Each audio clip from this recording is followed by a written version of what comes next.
NTPC 2024 की संपूर्ण तैयारी के लिए एमडी क्लासेस लेकर आ चुका है विश्वास बैच। और इस बैच में हम वो सारी खास बातें करने वाले हैं जिसके थ्रू अगर आप बिगिनर हैं या एवरेज हैं तो आसानी से सिलेक्शन ले सकते हैं। इस बैच में हम लाइव क्लासेस के साथ जो बोर्ड वाली पीडीएफ होगी वो भी आपको मिलेगी और टीचर के द्वारा लिखे गए आपको नोट्स भी देखने को मिलेंगे। साथ ही साथ पहली बार आपको ऐसा देखने को मिल रहा होगा कि एक दिन में जितनी क्लासेस होंगी, जितनी चीजें आपको पढ़ाई जाती हैं, उसके हिसाब से आपको 10 क्वेश्चन क्विज के रूप में भी दिए जाते हैं, जिससे आप ये समझ पाते हैं कि परीक्षा में यहां से कैसे प्रश्न बन सकते हैं। और इतनी सारी चीजें विश्वास बैच की आपको सिर्फ और सिर्फ मिल रहा होगा मात्र 699 रुपए में। तो देर किस बात की, अभी डाउनलोड करिए एमडी क्लासेस का ऑफिशियल ऐप, रजिस्ट्रेशन कर लीजिए, पेड कोर्स वाले सेक्शन में जाइए और अपने विश्वास बैच को चुनिए और बिना किसी कूपन कोड के आप इसको सिर्फ 699 रुपए में ज्वाइन हो सकते हैं। अगर आप जितना लेट कर रहे होंगे क्लासेस का बर्डन उतना ही बढ़ता जाएगा और आप उतना ही पीछे होते जाएंगे। मान लीजिए कोई भी समस्या परेशानी आ गई तो दिए गए नंबरों पर कॉल या व्हाट्सएप जरूर करिएगा। धन्यवाद बच्चों,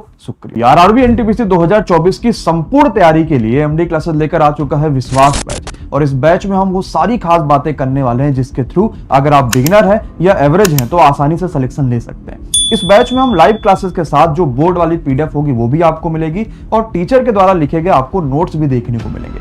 साथ ही साथ पहली बार आपको ऐसा देखने को मिल रहा होगा कि एक दिन में जितनी क्लासेस होंगी, जितनी चीजें आपको पढ़ाई जाती हैं, उसके हिसाब से आपको 10 क्वेश्चन क्विज के रूप में भी दिए जाते हैं, जिससे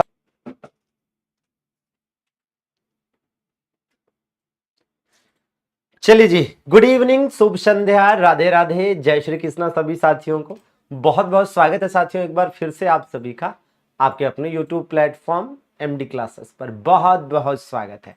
तो चलिए जी, सभी लोग शानदार जबरदस्त तरीके से तैयार हो जाइए कॉपी पेन के साथ। बाकी तो आप सब जानते हैं कि आज की डेट में रेलवे ने एग्जाम की नोटिस निकाल कर तहलका मचा दिया है। जी हाँ साथियों, भारत के इतिहास में ऐसा शायद पहली बार होगा जब मात्र 40-45 दिनों के अंदर रेलवे 4-4, 5-5 पेपर कराने जा रहा है। नवंबर और दिसंबर महीने में जेई, एएलपी और आरपीएफ, एसआई और कांस्टेबल की परीक्षाएं आयोजित करने जा रहा है रेलवे। और इसका यह सीधा सा संकेत है कि आपकी एनटीपीसी का एग्जाम एकदम समय से होगा, बहुत लेट नहीं होगा। लेकिन यह है कि आप एकदम सही समय पर और सही जगह पर अपनी तैयारी को आगे लेकर चल रहे हैं। निरंतरता बनाए रखिए, मेहनत जारी रखिए, निश्चित रूप से जीत हमारी होगी। तो चलिए शुरू करते हैं सेशन को, पीवाईक्यूज के इस सेशन को, इस सीरीज को आगे बढ़ाते हैं। हमारे साथ जुड़ चुके हैं भाई रेहान, अनिकेत, वैष्णवी, चंद्रिका, आकाश, सुखपाल, मोस्ट वेलकम भाई रोशनी, हिमांशु, मोस्ट वेलकम भाई संजू।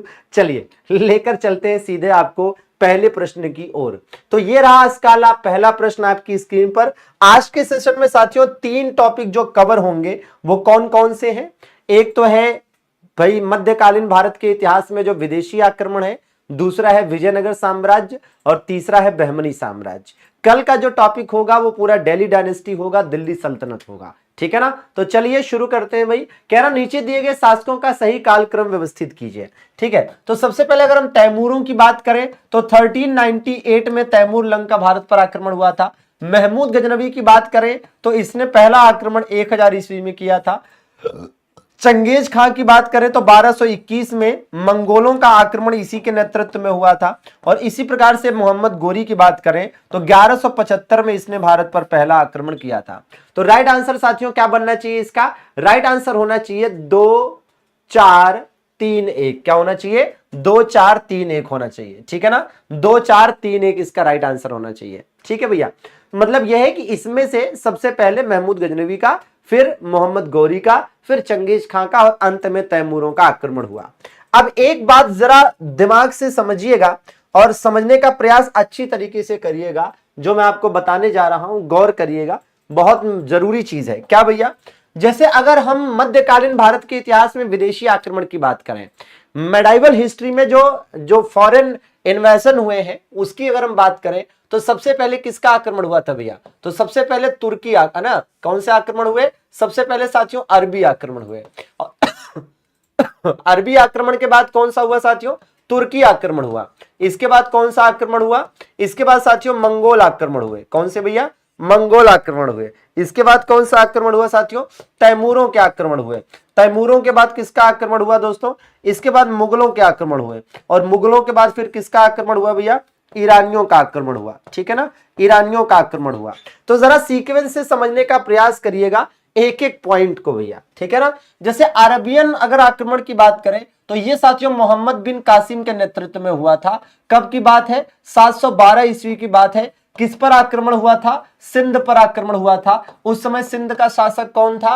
राजा दाहिर था साथियों। किस पर हुआ था? राजा दाहिर पर हुआ था साथियों, ठीक है ना। इसी प्रकार से तुर्की आक्रमण की बात करें तो पहले तो महमूद गजनवी का आक्रमण हुआ था। महमूद गजनवी का साथियों है ना 1000 ईस्वी में पहला आक्रमण हुआ था। किस पर आक्रमण हुआ था? जयपाल पर आक्रमण हुआ था, जो पंजाब का शाही वंश का शासक था, ठीक है ना। पंजाब के शाही वंश का शासक था। कहां का? पंजाब के शाही वंश का शासक था, ठीक है। इसी प्रकार से साथियों आप देखेंगे कि भाई आगे चलकर मोहम्मद गौरी का आक्रमण हुआ, और मोहम्मद गौरी के आक्रमण की बात करें तो 1175 में इसने पहला आक्रमण किस पर किया था? मुल्तान पर किया था। यहां के स्थानीय राजा का नाम नहीं मिलता है, ठीक है। मंगोलों की बात करें साथियों तो चंगेज खां के नेतृत्व में मंगोलों का आक्रमण हुआ था। और कब की बात है साथियों? 1221 की बात है जब आक्रमण हुआ था। कहां पर हुआ था? सिंध पर हुआ था यह आक्रमण, है ना। किसके समय में? इल्तुतमिश के समय में। मतलब उस समय दिल्ली की गद्दी पर कौन काबिज था? इल्तुतमिश साथियों उस समय दिल्ली का गद्दी पर काबिज था भैया, ठीक है। तो ये महत्वपूर्ण हो जाता है ना। तैमूरों की बात करें साथियों तो तैमूरों का आक्रमण किसके नेतृत्व में हुआ था? तैमूर लंग के नेतृत्व में हुआ था। बात 1398 की है साथियों, ठीक है। और यह आक्रमण कहां पर हुआ था? दिल्ली पर हुआ था। और उस समय दिल्ली का सुल्तान कौन हुआ करता था? तो भैया ये था नासिरुद्दीन महमूद तुगलक। कौन था भैया? नासिरुद्दीन महमूद तुगलक साथियों उस समय शासक हुआ करता था। नासिरुद्दीन महमूद तुगलक उस समय शासक हुआ करता था, ठीक बात है। इसी प्रकार से मुगलों की बात करें तो आप सब जानते हैं कि भाई भारत पर पहला मुगल आक्रमण किसने किया था? बाबर ने किया था। कब किया था भैया? तो ये 1519 में किया था। किस पर किया था? बाजौर और भेरा पर किया था। और उस समय दिल्ली का सुल्तान कौन था साथियों? इब्राहिम लोदी था। कौन था भैया? इब्राहिम लोदी उस समय दिल्ली का सुल्तान था, ठीक है ना। ईरानी आक्रमण की बात करें साथियों तो नादिर शाह का आक्रमण हुआ था। और नादिर शाह का जो प्रसिद्ध आक्रमण है वो है साथियों कब? कौन सा? तो ये है साथियों एग्जैक्टली भाई 1739 का। कब का? 1739 का। और मोहम्मद शाह रंगीला के साथ एक युद्ध हुआ। मोहम्मद शाह से युद्ध हुआ था। और मोहम्मद शाह रंगीला से जो युद्ध हुआ था इसे आप किस युद्ध से नाम से जानते हैं भैया? करनाल का युद्ध के नाम से आप जानते हैं। किस युद्ध के नाम से? करनाल के युद्ध के नाम से आप इसे जानते हैं।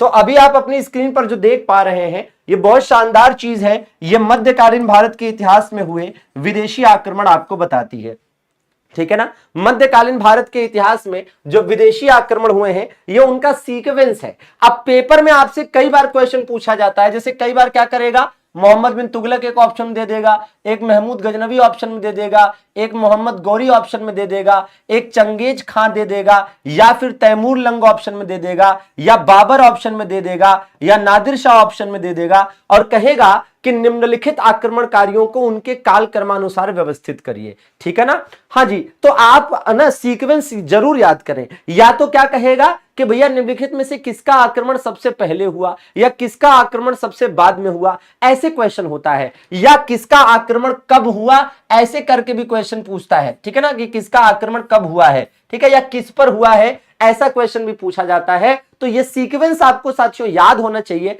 और ये टाइम के साथ साथ रिवीजन से आपको याद होगा। और अगर वाकई में लग रहा है कि कंटेंट में दम है तो किस बात का गम है, उठाइए उंगलियां और लाइक का बटन दबाइए और साथ में स्क्रीनशॉट ले डालिए। मैं थोड़ा साइड हो गया हूं, आप इत्मीनान से स्क्रीनशॉट ले लीजिए, फिर मैं अगले प्रश्न की तरफ चलूं, ठीक है ना। इस शॉर्ट नोट से आपका बहुत भला होने वाला है, तो शॉर्ट नोट्स इसका जरूर बनाइएगा। तो हमें लगता है कि आप में से सभी लोग लगभग शॉर्ट नोट्स बना रहे होंगे, तो जरूर बनाइएगा शॉर्ट नोट्स और बहुत मजा आएगा, ठीक है। एग्जाम के टाइम में इसका रिवीजन करके जाइएगा। क्या बात है, ये बताइएगा जरा। हाँ जी, बताएंगे भाई सुखपाल। पुस्तक तहकीक हिंद साथियों किसने लिखी थी? अब यहां एक बात मैं आपको बताना चाहूंगा कि याद करिए महमूद गजनवी। साथियों महमूद गजनवी के साथ भारत कौन आया? बढ़िया सी ट्रिक बताता हूं आपको। महमूद गजनवी के साथ भारत कौन आए थे? तो महमूद गजनवी के साथ साथियों भारत आने वाले कौन थे? महमूद गजनवी के साथ जो भारत आए थे वो कौन कौन थे? तो सिंपल सी ट्रिक आपको याद करनी है, फूफा। क्या याद कर लेनी है ट्रिक? फूफा। गजनवी अपने फूफा के साथ भारत आया था। गजनवी अपने फूफा के साथ भारत आया था। अब इसमें एफ का मतलब क्या है साथियों, यहां एफ का मतलब है फिरदौसी, ठीक है ना, एफ का मतलब है फिरदौसी। यू का मतलब क्या है साथियों, यू का मतलब है उतबी। एफ का मतलब क्या है दोस्तों, एफ का मतलब है फरूखी, क्या है भैया, फरूखी। और ए का मतलब क्या है भाई, अलबरूनी। क्या मतलब है इसका, अलबरूनी। अब जरा ध्यान दीजिएगा कि इसमें आप देखेंगे कि भाई ये जो फिरदौसी है इसने एक बुक लिखी जिसका नाम है शाहनामा। कौन सी बुक लिखी, शाहनामा। और ये क्या था साथियों, ये गजनवी का राजकवि हुआ करता था, ठीक है ना। इसे और क्या कहा जाता है, इसे दोस्तों पूर्व का होमर भी कहा जाता है। क्या कहा जाता है इसे पूर्व का होमर भी कहते हैं। उतबी साथियों इसने एक किताब लिखी और इस किताब का नाम क्या है जानते हैं, इसका नाम है साथियों तारीख ए हिंद। क्या नाम है इसका, ये जो किताब इसके द्वारा लिखी गई इसका नाम था तारीख ए यामिनी, ठीक है, या किताबुल यामिनी, तारीख ए यामिनी या किताबुल यामिनी नाम की किताब इसने लिखी थी।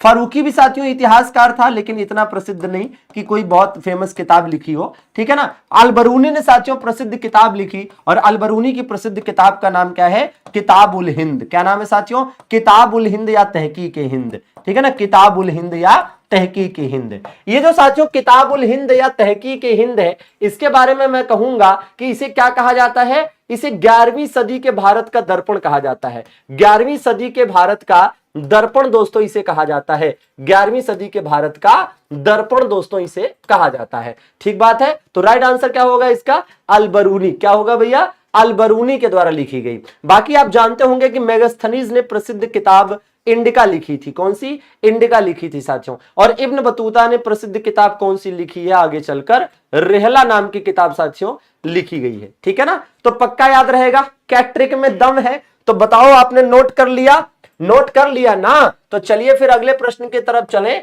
या फिर इसका स्क्रीनशॉट ना लिए हो, नोट ना किए हो तो स्क्रीनशॉट ही ले लीजिए और नोट कर लीजिएगा। चलिए अगले प्रश्न की तरफ चलें। ये बताइए, क्या बात क्या बात क्या बात, जबरदस्त। सभी ने सेशन को लगभग लाइक किया ही होगा, तो भैया सभी लोग जिन्होंने भी लाइक ना किया हो जरूर कर दीजिएगा और बिल्कुल कंटिन्यू करेंगे और एकदम तूफान मचा देंगे भाई। बताएंगे, अलबरूनी ने अपनी पुस्तक किताबुल हिंद किस भाषा में लिखी थी। तो किताबुल हिंद साथियों जिसे हमने बताया कि 11वीं सदी के भारत का दर्पण कहा जाता है, बताएंगे ये किस भाषा में थी साथियों, तो अरबी भाषा में थी। किस में थी साथियों, अरबी भाषा में थी, ठीक है ना, अरबी भाषा में थी। आइए ये बताइएगा, फारसी विद्वान अलबरूनी अफगानिस्तान और भारत पर हमले के दौरान किस आक्रमणकारी के साथ भारत आया था। अलबरूनी किसके साथ भारत आया था, तो मैं पहले ही आपको एक ट्रिक बता चुका हूं जिसमें आपने लिखा है कि महमूद गजनवी के साथ फूफा भारत आए थे, मतलब फिरदौसी, उतबी, फरूकी और अलबरूनी। ये चार के चारों साथियों किसके साथ भारत आए हैं, महमूद गजनवी के साथ भारत आए हैं। बताइए कहीं से कहीं तक कोई समस्या नहीं ना। चुटकियों में साथियों याद होगा, बहुत सारी चीजें हैं जो आपको इसी प्रकार लॉजिक से, ट्रिक से आसानी से याद हो जाएंगी। ये बताइए भाई, बताएंगे दिशा, अनुराग, प्रिया, रिंकी, संजू, बताएंगे भाई, ऋतु, शुभी, पुष्पा, हिमांशु, प्रदीप, बताओ भाई रेना।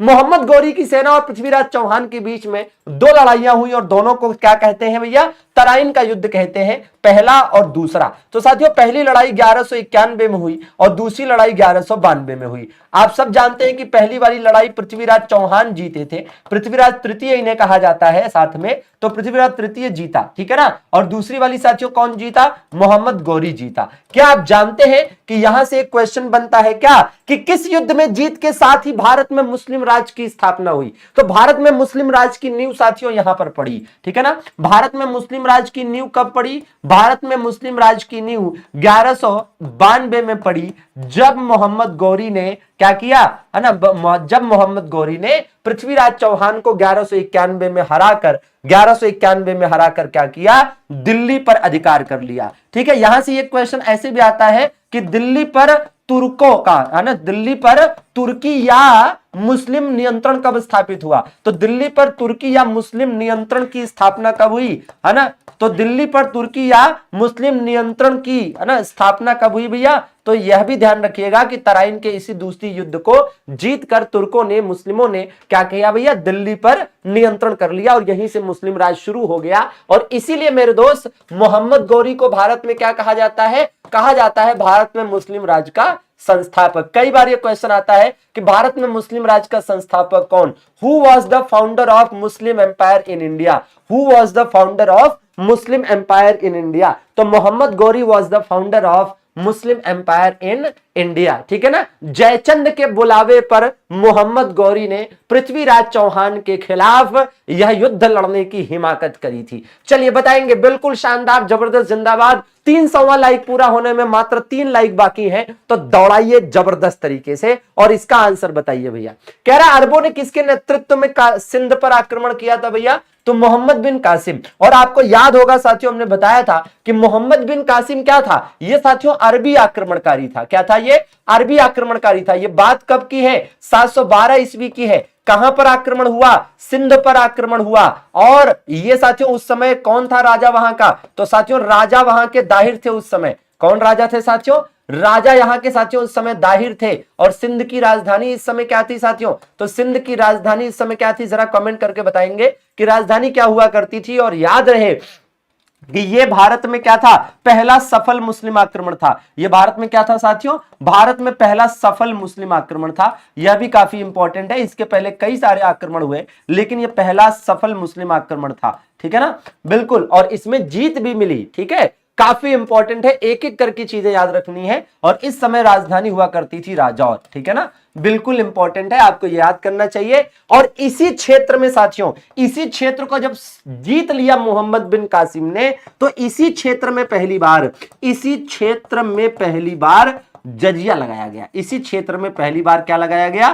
पहली बार जजिया लगाया। ठीक है ना, पहली बार जजिया टैक्स लगाया गया था। ठीक बात है, तो यह भी आपको याद करना है। चले अगले प्रश्न की तरफ।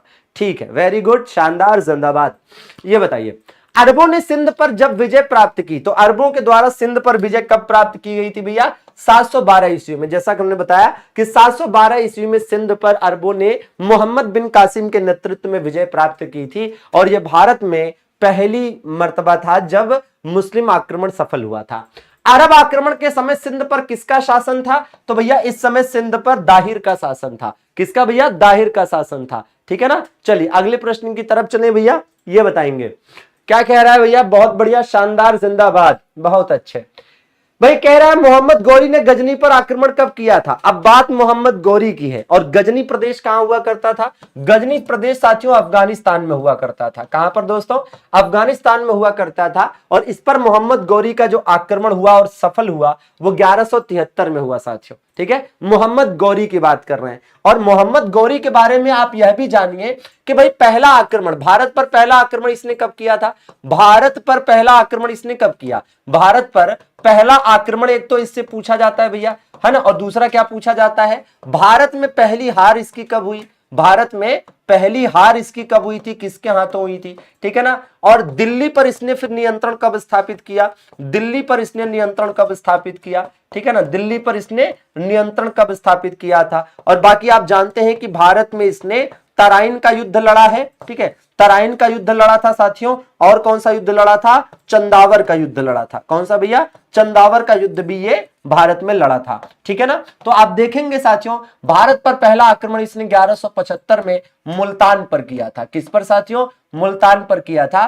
भारत में पहली हार इसकी 1178 में हुई थी। कब भैया? 1178 में, जब इसने गुजरात के पाटन प्रदेश पर हमला किया। कहां पर? गुजरात के पाटन प्रदेश पर हमला किया। और गुजरात के, है ना, सोलंकी शासक भीम द्वितीय ने हराया। भीम द्वितीय ने अपनी माता नायिका देवी के नेतृत्व में साथियों हराया था।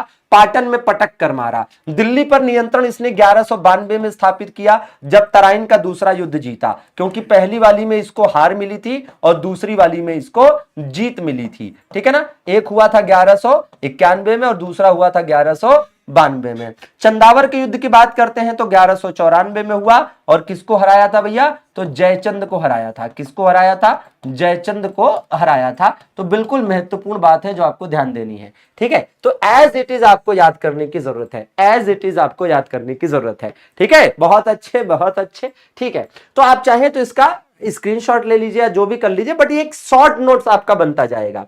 आप विश्वास बैच से या पेड बैच से जो आप थियरी पढ़ रहे हैं वो तो पढ़ ही रहे हैं डिटेल में, लेकिन इससे आपका क्या हो जाएगा, शॉर्ट नोट्स बनता जाएगा, है ना, वेरी शॉर्ट नोट्स इसको बोलेंगे, ठीक है ना। चलिए ये बताइए जरा, आमिर उल उमरा की उपाधि किसे दी गई थी? आमिर उल उमरा किसे कहा जाता था? तो साथियों, अमीरों में जो सबसे अमीर होता था उसे आमिर उल उमरा कहा जाता था, ठीक है। और आमिर उल उमरा की उपाधि इसमें से किसे दी गई थी अगर पूछा जाए तो साथियों राइट आंसर होगा सुबुक्तगीन। क्या होगा भैया? सुबुक्तगीन राइट आंसर होगा। क्या होगा? सुबुक्तगीन, ठीक है ना। और यहां पर, ठीक है, काफी इंपॉर्टेंट है, सेम मोहम्मद गौरी को ही सुबुक्तगीन कहा जा रहा है, ठीक है। चलिए बताइए जरा, तुर्की आक्रमण के समय पंजाब में किस वंश का शासन था? तो तुर्की आक्रमण, यहां पर तुर्की आक्रमण का मतलब महमूद गजनवी के आक्रमण की बात हो रही है, ठीक है। हाँ जी, महमूद गजनवी को ही सुबुक्तगीन कहा जाता है, गौरी को नहीं, ठीक है ना। इसी को कहा जाता है क्या? सुबुक्तगीन, ठीक है। हाँ जी, तो आप देखेंगे भैया कि जिस समय महमूद गजनवी ने आक्रमण किया था पंजाब पर, उस समय यहां शाही राजवंश का शासन था, और जो शाही शासक था यहां पर वो कौन था साथियों? जयपाल था। कौन था भैया? जयपाल था, ठीक है। तो जयपाल कौन से वंश का शासक था? हिंदू शाही वंश का शासक था। किसका भाई? हिंदू शाही वंश का दोस्तों शासक था, ठीक है। महमूद गजनवी ने भारत पर कितनी बार आक्रमण किया? महमूद गजनवी के द्वारा भारत पर कितनी बार आक्रमण किया गया था? देखिए, महमूद गजनवी का पहला आक्रमण काफी इंपॉर्टेंट है, ठीक है ना। और साथियों एक तो आप यह भी देखेंगे कि गजनवी का पहला आक्रमण, और एक होता है 16वां आक्रमण, जो कि सबसे प्रसिद्ध आक्रमण भी है, ये काफी फेमस है। और इसके बाद आपका 17वां और अंतिम आक्रमण इसका जो है वो काफी फेमस है, ठीक है ना। तो ये जरा ध्यान दीजिएगा। तो भाई पहला आक्रमण कब हुआ था? तो पहला आक्रमण साथियों इसका हुआ था 1000 ईस्वी में, ठीक है ना। किस पर हुआ था? जयपाल पर हुआ था, जो पंजाब और उसके आसपास के क्षेत्रों का शासक था, ठीक है ना। प्रसिद्ध आक्रमण जो 16वां वाला हुआ था वो 1025 ईस्वी में हुआ था। किस पर हुआ था यह आक्रमण? सोमनाथ पर हुआ था। किस पर हुआ था? सोमनाथ मंदिर पर हुआ था। सोमनाथ मंदिर कहां पर स्थित है? गुजरात में स्थित है, ठीक है ना। अच्छा, लास्ट आक्रमण साथियों किस पर हुआ था? जाटों पर आक्रमण हुआ था, और यह कब हुआ था? 1027 ईस्वी में हुआ था, ठीक है ना। 1027 ईस्वी में। फिर तो 1030 ईस्वी में इसकी डेथ ही हो गई थी महमूद गजनवी की, ठीक बात है। तो ये बिल्कुल आपको याद करना है। और इस प्रकार भारत पर इसने कुल मिलाकर 17 बार आक्रमण किए, ठीक है ना। 17 बार कुल मिलाकर इसने आक्रमण किए थे। चलिए ये बताइएगा भैया, बिल्कुल ये बताएंगे, बहुत बढ़िया, शानदार, ठीक है ना, बिल्कुल। चलिए जैसे जैसे बताते चल रहे हैं, इसमें से जो चीजें आपको पता हैं उसको छोड़ दीजिए, बाकी जो आपको पता नहीं है उसको नोट्स बना लीजिए। और खास करके जब ऐसी कोई चीज बताऊं एक जगह पर तो उसे जरूर नोट कर लीजिए, या ऐसी कोई चीज बताऊं तो उसे जरूर नोट कर लीजिए। बाकी जिसमें बहुत डिटेल नहीं बता रहा हूं उसकी जरूरत नहीं है, लेकिन ऐसे जहां पर डिटेल बता दिया करूं उसको जरूर नोट कर लिया करिए, वो इंपॉर्टेंट है। और अगर कोई ट्रिक मिल जाए तो उसे हर हाल में नोट कर लेना है, और इस तरह का फ्लो चार्ट मिल जाए तो तब तो कंपलसरी है, इसमें कोई इब्बट नहीं है कि ऐसे जो भी फ्लो चार्ट्स आपको दूं वो सब आपके शॉर्ट नोट्स में होने चाहिए। यकीन मानिए कि ये आपके एग्जाम टाइम पर रिवीजन में काफी हेल्पफुल होंगे, ठीक है ना। नोट्स बने रहेंगे तो आपके लिए पढ़ाई आसान हो जाएगी, ठीक है। बिल्कुल बिल्कुल भाई कुमार गणित एकदम मिल जाएगा, ठीक है। चलिए, मूर्ति भंजक किसे कहा जाता है? मूर्ति भंजक क्यों कहते हैं? मूर्ति भंजक का मतलब साथियों मूर्तियों को तोड़ने वाला, ठीक है ना। मूर्ति भंजक का मतलब मूर्तियों को तोड़ने वाला। महमूद गजनवी ने कई सारी मूर्तियां तोड़ी, तो इसीलिए साथियों इसको कहा जाता है। इसके अलावा साथियों इसको यामिन उद्दौला भी कहा गया है। क्या भैया? यामिन उद्दौला भी कहा गया है, और यामिन उल मिल्लाह भी कहा गया है। यामिन उद्दौला और यामिन उल मिल्लाह, बिल्कुल आपको याद करना है, यामिन उद्दौला और यामिन उल मिल्लाह, ठीक है। क्या मतलब होता है इसका? इसका मतलब होता है साम्राज्य का दाहिना हाथ, और दूसरा क्या है ना, एक होता है भाई साम्राज्य का दाहिना हाथ, और दूसरे का मतलब है मुस्लिमों का संरक्षक। ये उपाधियां किसके द्वारा दी गई थी? खलीफा की तरफ से ये उपाधियां दी गई थी, ठीक है भैया। चलिए ये बताइए जरा, महमूद गजनवी ने सोमनाथ मंदिर पर कब आक्रमण किया था? महमूद गजनवी ने जिस समय सोमनाथ मंदिर पर आक्रमण किया, ठीक है, इस समय गुजरात का शासक कौन था? इस समय गुजरात का शासक कौन था जिसे इसने रोकने का प्रयास किया? इस समय गुजरात का शासक कौन था भैया? भीम प्रथम था। भीम प्रथम था साथियों। और भीम प्रथम किस वंश का था? तो भैया ये सोलंकी वंश का शासक था, सोलंकी या चालुक्य वंश का शासक था। ठीक है, गुजरात के चालुक्य कहिए या सोलंकी शासक कहिए, इस वंश का शासक था। और इसकी राजधानी क्या हुआ करती थी भैया भीम प्रथम की? इसकी राजधानी साथियों उस समय हुआ करती थी अन्हिलवाड़। क्या हुआ करती थी दोस्तों? अन्हिलवाड़ उस समय राजधानी हुआ करती थी। ठीक है, तो यहां रोकने का प्रयास हुआ लेकिन कोई रोक नहीं पाया। 1025 ईस्वी में इस सोमनाथ मंदिर को है ना महमूद गजनवी ने लूटा और ये इसका सबसे प्रसिद्ध आक्रमण माना जाता है। इसे लूट कर ले जाते समय जाटों ने इसे है ना लूटा भी, मतलब इसे लूटने का प्रयास किया। जो भी धन संपदा लूट कर ये ले जा रहा था, जाटों ने रोकने का प्रयास नहीं किया था, केवल इसे लूट लिया। चलिए बिल्कुल 4 लाइव पूरा होने वाला है तो जरूर फटाफट पूरा करेंगे और आंसर दीजिए। मोहम्मद गौरी की हत्या किस नदी के किनारे हुई थी भैया? तो मोहम्मद गौरी की हत्या साथियों आप देखेंगे 1206 में हुई थी दमयक नामक स्थान पर। ठीक है ना, दमयक नामक स्थान पर 1206 में सिंध नदी के किनारे साथियों हत्या की गई थी। ठीक है ना, तो सिंध नदी के किनारे दमयक नामक स्थान पर 1206 में इसकी हत्या की गई। जैसे ही साथियों इधर इसकी हत्या हुई वैसे ही कुतुबुद्दीन ऐबक के नेतृत्व में दिल्ली सल्तनत गुलाम वंश शुरू हुआ। ठीक है ना, चलिए ये बताइए भाई महेश बाबू, कृष्णदेवराय किस वंश से संबंधित थे साथियों? जी हाँ, तो ये विदेशी आक्रमण खत्म हुआ, अब यहां से विजयनगर साम्राज्य और बहमनी साम्राज्य भी पढ़ने को मिलेगा। ठीक है, तो कृष्णदेवराय की साथियों अगर हम बात करें तो भैया ये तुलु वंश से संबंधित है। इसमें एक चीज समझिएगा कि हम बात कर रहे हैं विजयनगर एम्पायर की। किसकी बात कर रहे हैं हम विजयनगर एम्पायर की, विजयनगर साम्राज्य की बात कर रहे हैं। ठीक है ना, विजयनगर साम्राज्य की बात कर रहे हैं साथियों। ठीक है, अब इसमें एक चीज बताते हैं आपको, एक सिंपल सी ट्रिक है और वो ट्रिक क्या है? सस्ता, बड़ी सस्ती सी ट्रिक है, बहुत सस्ती सी ट्रिक है साथियों। इस सस्ता ट्रिक से क्या फायदा है पता है? कि देखिए पहला वंश कौन सा हुआ? पहला वंश एस ए से साथियों संगम हुआ। ठीक है ना, दूसरा कौन सा हुआ साथियों? दूसरा हुआ सालू वंश। कौन सा हुआ दूसरा? दूसरा हो गया सालू वंश। ठीक है ना, तीसरा कौन सा हो गया? तुलु वंश हो गया। कौन सा? तुलु वंश। और चौथा कौन सा हो गया? तो आरबीडू वंश हो गया। कौन सा हो गया? आरबीडू वंश। तो संगम, सालू, तुलु और आरबीडू, मतलब सीक्वेंस से आपको याद हो जाएगा। और एकदम एग्जाम में कई बार पूछा जाता है कि विजयनगर साम्राज्य के जो विभिन्न वंश हुए उनको सीक्वेंस से लगाइए। ठीक है ना, तो संगम, सालू और क्या भैया? तुलु और क्या भैया है ना ये आरबीडू। तो बिल्कुल आपको याद करने की जरूरत है ना, बिल्कुल आपको याद करने की जरूरत है। ठीक है, और इसमें से जो तुलु वंश था लास्ट से दूसरा, अंतिम से दूसरा जो वंश था उसी का शासक था कृष्णदेवराय। ठीक है, चलिए तो बिल्कुल इसका भी एक स्क्रीनशॉट लेकर इसको भी आप नोट्स में जरूर लिख लेंगे। ठीक है, चलिए बताइए निम्नलिखित में से किस धरोहर स्थल में वास्तुकला की द्रविड़ स्थापत्य शैली देखी जा सकती है? स्थापत्य कला के द्रविड़, देखिए आप सब जानते होंगे कि अगर हम बात करते हैं किसकी भाई स्थापत्य कला की बात करें तो नॉर्थ इंडिया में मतलब उत्तर भारत में क्या देखने को मिलता है भाई? उत्तर भारत में आपको नागर शैली देखने को मिलती है। ठीक है ना, उत्तर भारत में नागर शैली देखने को मिलती है। मध्य भारत की अगर हम बात करते हैं तो मध्य भारत में क्या देखने को मिलता है? मध्य भारत में साथियों बेसर शैली मिल जाती है। कौन सी? बेसर शैली मिल जाती है। और दक्षिण भारत में क्या देखने को मिलती है? दक्षिण भारत में साथियों द्रविड़ शैली देखने को मिलती है। कौन सी शैली? द्रविड़ शैली देखने को मिलती है। अब आप जानते हैं कि अगर हम बात करते हैं द्रविड़ स्थापत्य कला की, भाई इसमें से हम्पी ही है जो कि कहां पर स्थित है? कर्नाटका में स्थित है। कहां पर स्थित है? कर्नाटका में स्थित है। और कई बार क्वेश्चन आता है कि हम्पी किस राज्य में और किस नदी के किनारे है? तो तुंगभद्रा नदी के किनारे ये स्थित है। और यहां पर क्या मिल जाते हैं? यहां भैया विजयनगर साम्राज्य के खंडहर मिल जाते हैं। कई बार क्वेश्चन पूछा गया है कि विजयनगर के खंडहर कहां मिलते हैं भैया? तो ये साथियों यहीं पर कर्नाटक के हम्पी में मिलते हैं, कर्नाटक के हम्पी में मिल जाते हैं। ठीक है, ये बताइए विट्ठल मंदिर निम्नलिखित में से किस समूह में शामिल है? विट्ठल मंदिर की बात करें तो विट्ठल मंदिर स्मारकों के किस समूह में शामिल है?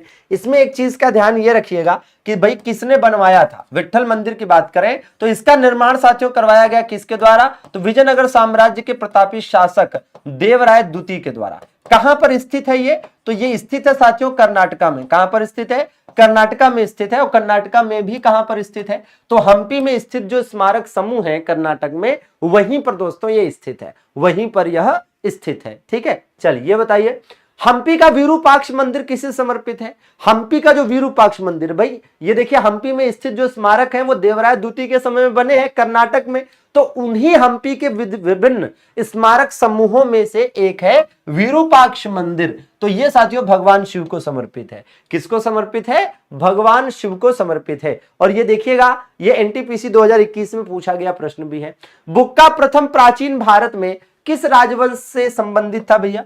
देखिएगा, अब इसमें एक चीज का विशेष रूप से ध्यान रखेंगे कि जैसे मैं एक कंसेप्ट आपको देता हूं, होता क्या है कि जिस समय दिल्ली सल्तनत पर हुकूमत हुआ करती थी, जिस समय दिल्ली सल्तनत पर हुकूमत हुआ करती थी मोहम्मद बिन तुगलक की, ठीक है, तो जिस समय मोहम्मद बिन तुगलक शासक था उसी समय यहां पर 1347 में और यहां पर 1336 में दो अलग अलग राज्य स्वतंत्र हुए, जिसमें से ये कहलाया क्या? विजयनगर साम्राज्य कहलाया साथियों, है ना, और ये कहलाया क्या? ये बहमनी साम्राज्य कहलाया। क्वेश्चन पूछा भी जाता है कि विजयनगर और बहमनी साम्राज्य की स्थापना के समय दिल्ली का सुल्तान कौन था? मोहम्मद बिन तुगलक। अब इसका संस्थापक कौन था भैया?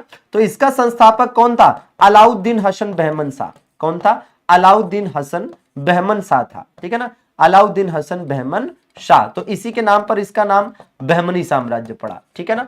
इसका संस्थापक कौन था भैया? तो इसके संस्थापक थे हरिहर व बुक्का। कौन? हरिहर व बुक्का यहां पर संस्थापक थे, हरिहर व बुक्का यहां पर संस्थापक थे। अब आगे चलकर आप देखेंगे क्या होता है कि भाई आगे चलकर ये समझिए कि ये वाला जो वंश है, ठीक है ना, ये जो विजयनगर साम्राज्य है, यहां पर 4 वंश देखने को मिलते हैं, ठीक है, 4 वंश देखने को मिले। और वो जो 4 वंश है वो कौन से हैं भैया? कि जैसे एक संगम वंश देखने को मिला। कौन सा? संगम वंश देखने को मिला, ठीक है ना, हाँ जी। और कौन सा देखने को मिला भैया? सालू वंश देखने को मिला, ठीक है, सालू वंश देखने को मिला, ठीक है, संगम, सालू, तुलु और आरवीडू, तो ये 4 वंश देखने को मिले, ठीक है, ये 4 वंश यहां पर देखने को मिले भैया, ठीक है ना। तो ये याद करना है। और ये इन दोनों के बीच में आपस में तगड़ी दुश्मनी थी। यहां पर इन दोनों के बीच में यहां पर एक क्षेत्र था, ठीक है, इसको जरा ध्यान दीजिएगा कि इस क्षेत्र को क्या कहा गया है भाई? इस क्षेत्र को साथियों कहा गया है रायचूर दोआब। क्या कहा गया है इसे? इसे साथियों कहा गया है रायचूर दोआब। ये जो रायचूर दोआब था, रायचूर दोआब, ठीक है, रायचूर दोआब किन 2 राज्यों के बीच में झगड़े की जड़ था? ऐसा क्वेश्चन कई बार पूछा गया है। कई बार पूछा गया है कि रायचूर दोआब किन 2 राज्यों के बीच में झगड़े की जड़ था, तो इसी का, ठीक है ना। अब ये आप देखेंगे कि भाई जो हुआ करता था, ठीक है, झगड़े की जड़, तो यहां पर मैं ब्रैकेट में लिख भी देता हूं कि इन दोनों के बीच में झगड़े की जड़ था, मतलब रीजन ऑफ डिस्प्यूट था, ठीक है, झगड़े की जड़ था मतलब रीजन ऑफ डिस्प्यूट था। तो झगड़े की जड़ था, ये दोनों इसके लिए लड़ते रहते थे, ठीक है। अब देखेंगे आगे चलकर, जैसे यहां पर विजयनगर साम्राज्य में 4 वंश हुए, लेकिन बहमनी साम्राज्य में ऐसे वंश नहीं हुए, जबकि ये आगे चलकर 5 खंडों में बंट गया, जिसमें से एक क्या बना? एक को कहा गया गोलकुंडा, ठीक है ना, एक को कहा गया गोलकुंडा, एक को क्या कहा गया? एक को कहा गया अहमदनगर, ठीक है, अहमदनगर। एक को कहा गया क्या? बीजापुर। क्या कहा गया? बीजापुर कहा गया। एक को क्या कहा गया? बीदर कहा गया। और एक को क्या कहा गया? बरार कहा गया, ठीक है ना। तो भैया देखिएगा, अब आगे चलकर क्या हुआ भाई? आगे चलकर हुआ ये कि हम देखेंगे कि ये चारों साथियों, कौन? ये चारों, ठीक है ना। तो ये जो 4 आप देख रहे हैं, ठीक है, केवल 4, 5 नहीं, ये चारों मिलकर एक गठबंधन सेना बनाते हैं। क्या करते हैं? ये चारों मिलकर एक गठबंधन सेना बनाते हैं। और ये जो गठबंधन सेना साथियों यहां पर बनती है, ये जो गठबंधन सेना बनती है गोलकुंडा, अहमदनगर, बीजापुर, बीदर की, इसमें बरार फरार था। ऐसे याद करिएगा कि बरार फरार था। कई बार क्वेश्चन आता है कि कौन इसमें शामिल नहीं हुआ था गठबंधन में, ठीक है ना। चलिए भैया, अच्छा आप जरा ध्यान दीजिएगा कि इस गठबंधन सेना ने क्या किया? हमला कर दिया। किस पर? विजयनगर साम्राज्य पर हमला किया। और जिस समय हमला किया गया उस समय तुलु वंश का शासन था, उस समय तुलु वंश का शासन था। और राजा कौन हुआ करता था भैया? उस समय राजा हुआ करता था सदाशिव राय। कौन हुआ करता था भैया? सदाशिव राय, ठीक है, सदाशिव राय साथियों उस समय शासक हुआ करता था जिस समय यह हमला हुआ, ठीक है ना। और यह हमला बड़ा भयंकर था। और इस हमले को, इस युद्ध को किस नाम से जाना जाता है? इसी को साथियों तालीकोटा के युद्ध के नाम से जाना जाता है। तो तालीकोटा का भयंकर युद्ध हुआ, जिसे तालीकोटा या इसी को साथियों राक्षसी तंगड़ी का युद्ध भी कहते हैं, राक्षसी तंगड़ी या बन्नी हट्टी का युद्ध भी कहते हैं, ठीक है ना। और ये जो युद्ध हुआ, इस युद्ध में क्या हुआ फाइनली, तो इस युद्ध में साथियों फाइनली ये हुआ कि भाई विजयनगर साम्राज्य खत्म हो गया, ठीक है ना। विजयनगर साम्राज्य क्या हो गया साथियों, विजयनगर साम्राज्य खत्म हो गया, ठीक है ना। और विजयनगर साम्राज्य का पतन हो गया, विजयनगर साम्राज्य की इसमें करारी हार हुई, ठीक है ना। और इसी हार के साथ इसका पतन हो गया ये माना जाता है, और ये बहुत इंपॉर्टेंट भी है, आप इसको नोट भी करिएगा। क्या नोट करिएगा, सीधा सीधा कि भैया विजयनगर साम्राज्य का पतन, ठीक है, किस युद्ध में हुआ। ये क्वेश्चन कई बार आता है कि विजयनगर साम्राज्य का पतन किस युद्ध में हुआ, तो इसी युद्ध में विजयनगर साम्राज्य का पतन हुआ। ये बिल्कुल एक बढ़िया सी चीज है जो आपकी स्क्रीन पर है, आप इसकी स्क्रीनशॉट ले लीजिए, एज इट इज अपने नोट्स पे लिख लीजिए। और आपको वाकई में लगे कि आपके लिए कुछ मेहनत हो रही है तो सेशन को लाइक कर दीजिएगा, रेगुलर रहिएगा, है ना, सिलेक्शन लेकर मिठाई उठाई खिला दीजिएगा, और क्या है। चलिए चलें आगे बढ़े। तो इस प्रश्न का राइट आंसर क्या है भैया, तो बुक्का प्रथम प्राचीन भारत के किस वंश से संबंधित था, बुक्का प्रथम, ठीक है ना, किस वंश का संस्थापक था, तो जाहिर सी बात है संगम वंश का। किसका भैया, संगम वंश का। अब इसमें एक चीज का और ध्यान दीजिए, ठीक है, कि ये जैसे कहा जा रहा है कि किस वंश का संस्थापक था, इसके लिए आपको ये समझना पड़ेगा, ठीक है क्या सीक्वेंस से। विजयनगर साम्राज्य में जैसे ये पहला वंश हुआ संगम वंश, ये दूसरा वंश हुआ, ये तीसरा वंश हुआ, और ये चौथा वंश हुआ। इसमें से संगम वंश का संस्थापक हरिहर प्रथम है, मतलब हरिहर और बुक्का है, ठीक है। सालू वंश का संस्थापक सालू नरसिंह है, तुलु वंश का वीर नरसिंह है, और आरवीडू वंश का तिरुमल है। समझ रहे हैं, ये इंपॉर्टेंट बात है, ये बहुत इंपॉर्टेंट है। हाँ, संगम इनके पिता का नाम था। तो यहां पर ये जो बुक्का दिया जा रहा है ना कि बुक्का किस वंश के संस्थापक थे, तो बुक्का साथियों अकेले बुक्का नहीं, हरिहर व बुक्का दोनों ने मिलकर इसको स्थापित किया था, और इनके पिता का नाम ही था संगम। इनके पिता का नाम क्या था, संगम। और इन्हें इस राज्य की स्थापना के लिए प्रेरित करने वाले इनके गुरु थे, और इनके गुरु का नाम था क्या, विद्यारण्य। और इनको प्रेरित करने वाले और कौन थे, वेदों के भाष्यकार जिनका नाम था सायण। क्या नाम था इनका, सायण इनका नाम था। और इन्हीं दोनों ने इन्हें क्या किया भैया, प्रेरित किया था। क्या किया था, प्रेरित किया था। ठीक बात है ना। चलिए अगला प्रश्न देख लिया जाए। ये बताइए बहमनी साम्राज्य की स्थापना किसने की थी भैया, बहमनी साम्राज्य की बता चुके हैं कि बहमनी साम्राज्य की स्थापना अलाउद्दीन हसन बहमन शाह ने की थी, जिसे हसन गंगू के नाम से भी जाना जाता है। किस नाम से, हसन गंगू के नाम से भी जाना जाता है। बात 1347 की है जब इसकी स्थापना हुई थी, ठीक है। अच्छा, कह रहा किस साम्राज्य की स्थापना 1347 में हसन गंगू ने की थी, तो अभी बताया बहमनी साम्राज्य की स्थापना। किसकी भैया, बहमनी साम्राज्य की स्थापना। चलिए फटाफट बताइएगा। बहुत बढ़िया, दौड़ाकर एकदम, बहुत बढ़िया, शानदार।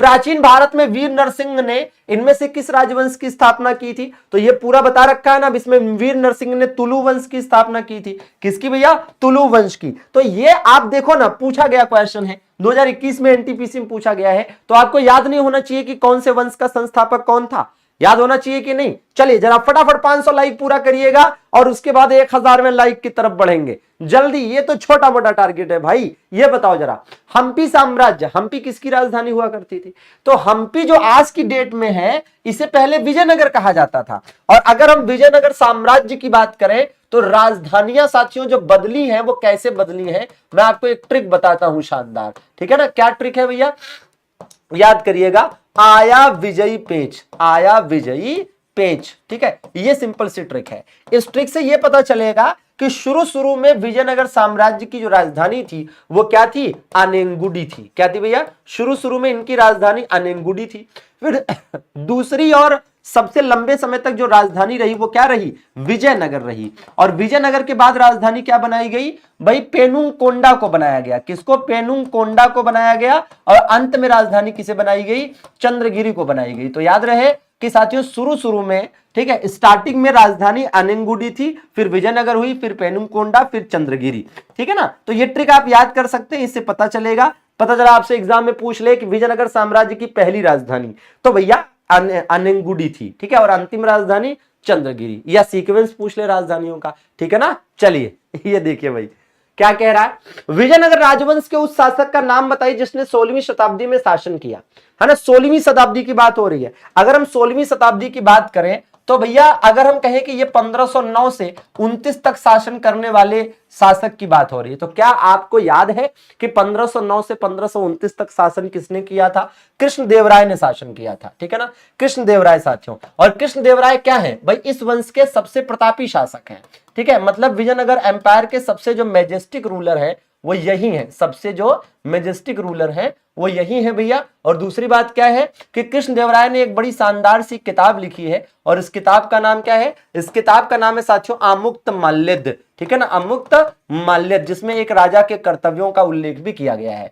विजयनगर साम्राज्य के जो ये है साथियों कृष्णदेवराय, इनके राजकवि कौन हुआ करते थे? तो इनके राजकवि बताइएगा, तो इनके राजकवि कौन थे भैया? तो तेनालीराम इनके राजकवि थे। कौन साथियों? तेनाली रामा इनके राजकवि थे, ठीक है। राजकवि मतलब भाई कह सकते हैं रॉयल म्यूजिशियन, ठीक है ना, राजकवि थे। और इसी प्रकार से याद करिए कि अगर इनके समय में आए पुर्तगाली यात्रियों की बात करें, इनके समय में 2 पुर्तगाली यात्रियों का भारत आगमन हुआ था, जिसमें से एक का नाम क्या था? एक का नाम था साथियों डोमिंगोस पायस। क्या नाम था? डोमिंगोस पायस नाम का पुर्तगाली आया था। पुर्तगालियों के साथ इनके संबंध अच्छे थे। और दूसरा कौन आया था? एडवर्ड बारबोसा आया था। कौन भैया? एडवर्ड बारबोसा साथियों आया था, ठीक है ना। और याद रहे कि भैया कृष्णदेवराय के समय में अष्ट प्रधान हुआ करती थी, सॉरी अष्ट दिग्गज हुआ करती थी। और अष्ट दिग्गज जो थे ये कौन थे? ये दरअसल में 8 तेलुगु कवियों का समूह था, ठीक है, 8 तेलुगु कवियों का समूह था। और इन 8 तेलुगु कवियों के समूह के होने की वजह से, ठीक है, इनके होने की वजह से ही इनके शासनकाल को, कृष्णदेवराय के शासनकाल को तेलुगु साहित्य का स्वर्णकाल कहा जाता है। क्या कहा जाता है? तेलुगु साहित्य का स्वर्णकाल कहा जाता है। इनके शासनकाल को तेलुगु साहित्य का स्वर्णकाल कहा जाता है, ठीक है भैया। तो तेलुगु साहित्य का स्वर्णकाल किसका शासनकाल? कृष्णदेवराय का शासनकाल, तेलुगु साहित्य का स्वर्णकाल, ठीक है ना। अष्ट दिग्गज है ये, जो अष्ट प्रधान है वो 8 मंत्रियों की परिषद थी छत्रपति शिवाजी महाराज राजे के समय में, ठीक है भैया। चलिए आगे देख लिया जाए। चलिए ठीक, आइए ये बताइए जरा। हाँ जी, तो ऐसी ही चीजें आपको अपने शॉर्ट नोट्स में लिखते चलना है, ठीक है। ये बताइए कृष्णदेवराय किस साम्राज्य के थे भैया? तो विजयनगर साम्राज्य के सबसे प्रतापी शासक थे। कह रहा आमुक्त माल्यद ग्रंथ किसने लिखा था? तो अभी अभी बताया कि आमुक्त माल्यद किसने लिखा था भैया? कृष्णदेवराय ने लिखी थी, ठीक है, कृष्णदेवराय ने लिखी थी। कह रहा अनमया मध्यजी अनमया मध्ययुगीन काल के एक प्रसिद्ध कवि थे। कहां से संबंधित थे? ये एक्चुअली में साथियों एक तेलुगु कवि थे। क्या थे ये एक तेलुगु कवि थे, बहुत इंपॉर्टेंट है। ये एक तेलुगु कवि थे साथियों। किस राज्य से संबंधित? आंध्र प्रदेश से संबंधित। वैसे भी आंध्र प्रदेश तेलुगु भाषा के आधार पर ही गठित हुआ था, और भाषा के आधार पर गठित होने वाला यह देश का पहला स्टेट था, पहला राज्य था, ठीक है ना। ये बताइए देवराय प्रथम के शासनकाल के दौरान निकोलो कोंटी भारत आया था, ठीक है ना। हाँ जी, ये बताना है कि कब आया था।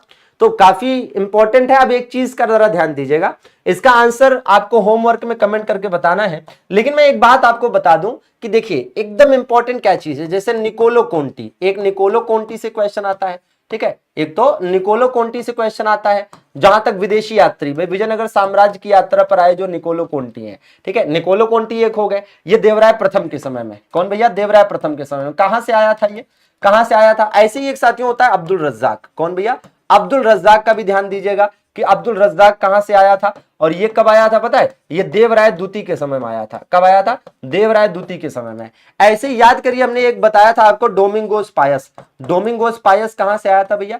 तो डोमिंगोस पायस साथियों पुर्तगाल से आया था। कहां से आया था? पुर्तगाल से आया था। किसके समय में भैया? कृष्णदेवराय के समय में। और काफी इंपॉर्टेंट है। और ऐसे ही सेम एज इट इज याद करना है एडवर्ड बारबोसा। और ये 4 अक्सर घुमा फुरा कर पूछा जाता है कि हाँ भैया निम्नलिखित में से कौन सा विदेशी यात्री है ना विजयनगर साम्राज्य की यात्रा पर आया, इस तरह से, ठीक है। तो आप देखेंगे कि भैया ये कहां से आया था? तो ये भैया इटली से आया था। कहां से आया था? इटली से आया था। ये कहां से आया था? फारस। फारस का मतलब समझ रहे हैं? फारस का मतलब ईरान हो गया, ठीक है ना। हाँ, वही ईरान जिसकी आजकल अटकी है जान, ठीक है ना।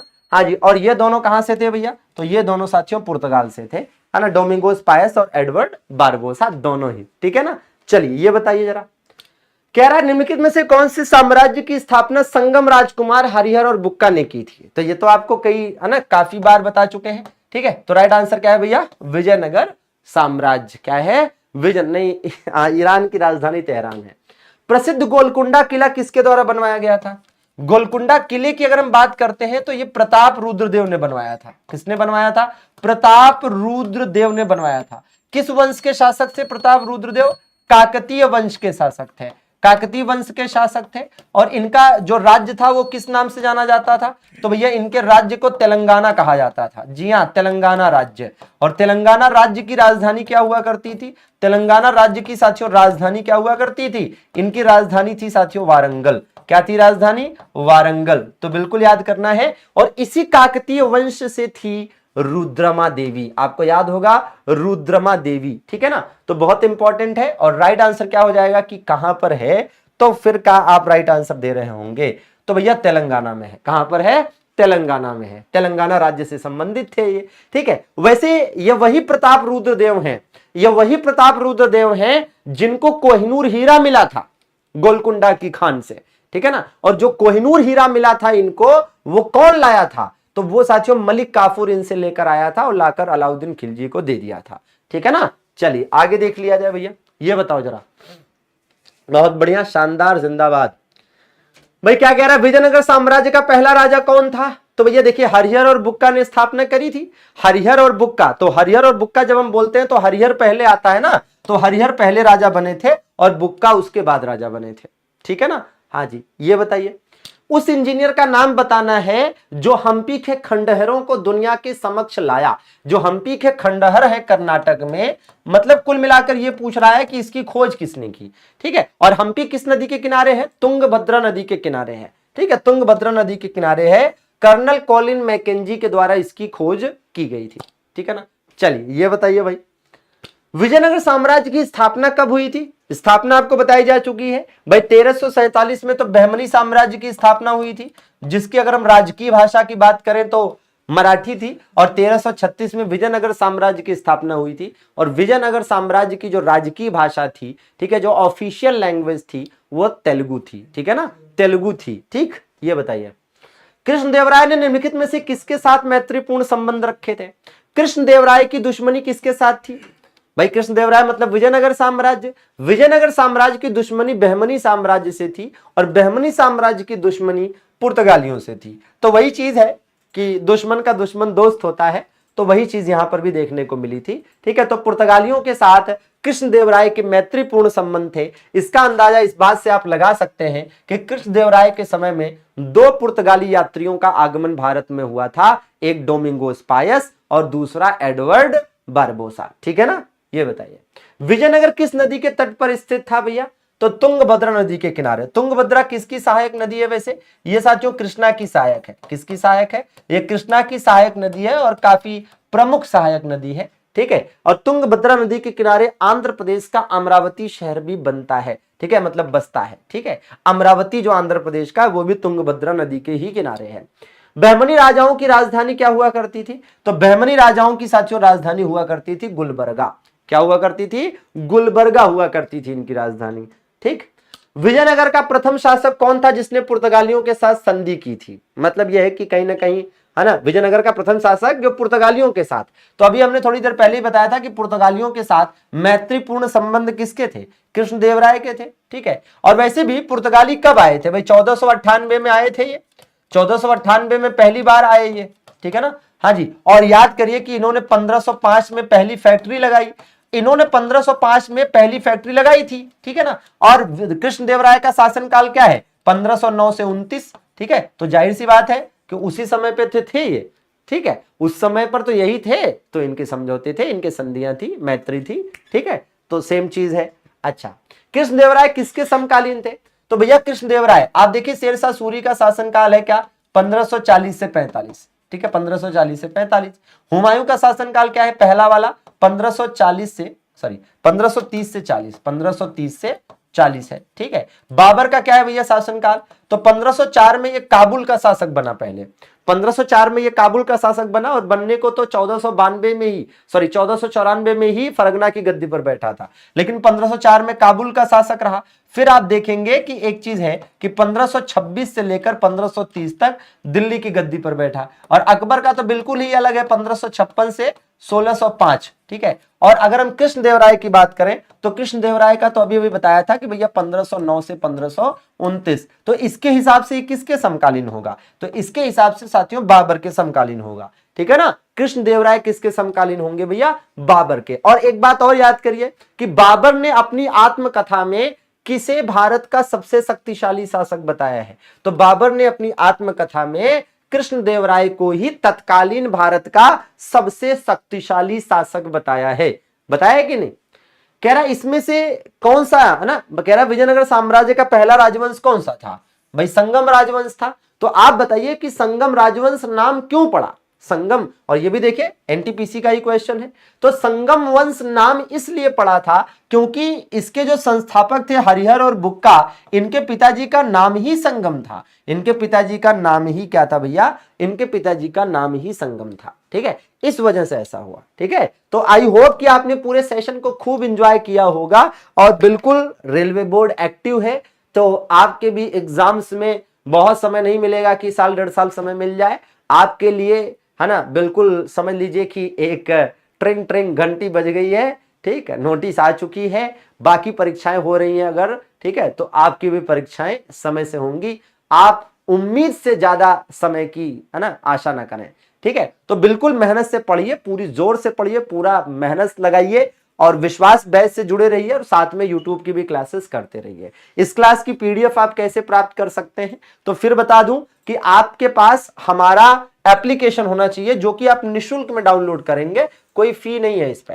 एमडी क्लासेस ऑफिशियल ऐप को प्ले स्टोर से डाउनलोड कर लीजिएगा, नाम नंबर डालकर रजिस्टर कर लीजिएगा, फिर यहां पर क्लास नोट्स पीडीएफ पर आप क्लिक करेंगे तो वहां पर पहचान सीरीज के नाम से एक फोल्डर होगा, उसमें नई पुरानी सारी पीडीएफ दोस्तों मिल जाएगी, ठीक है ना। बिल्कुल भाई शिवानी, बिल्कुल। बाकी जो भी साथी आरपीएफ की तैयारी कर रहे हैं तो आरपीएफ के लिए रात 9 बजे आज से क्लास स्टार्ट हो रही है, ठीक है, तो तैयार हो जाइए, फतह करनी है इस बार। धन्यवाद, thank you very much, good night, शुभ रात्रि।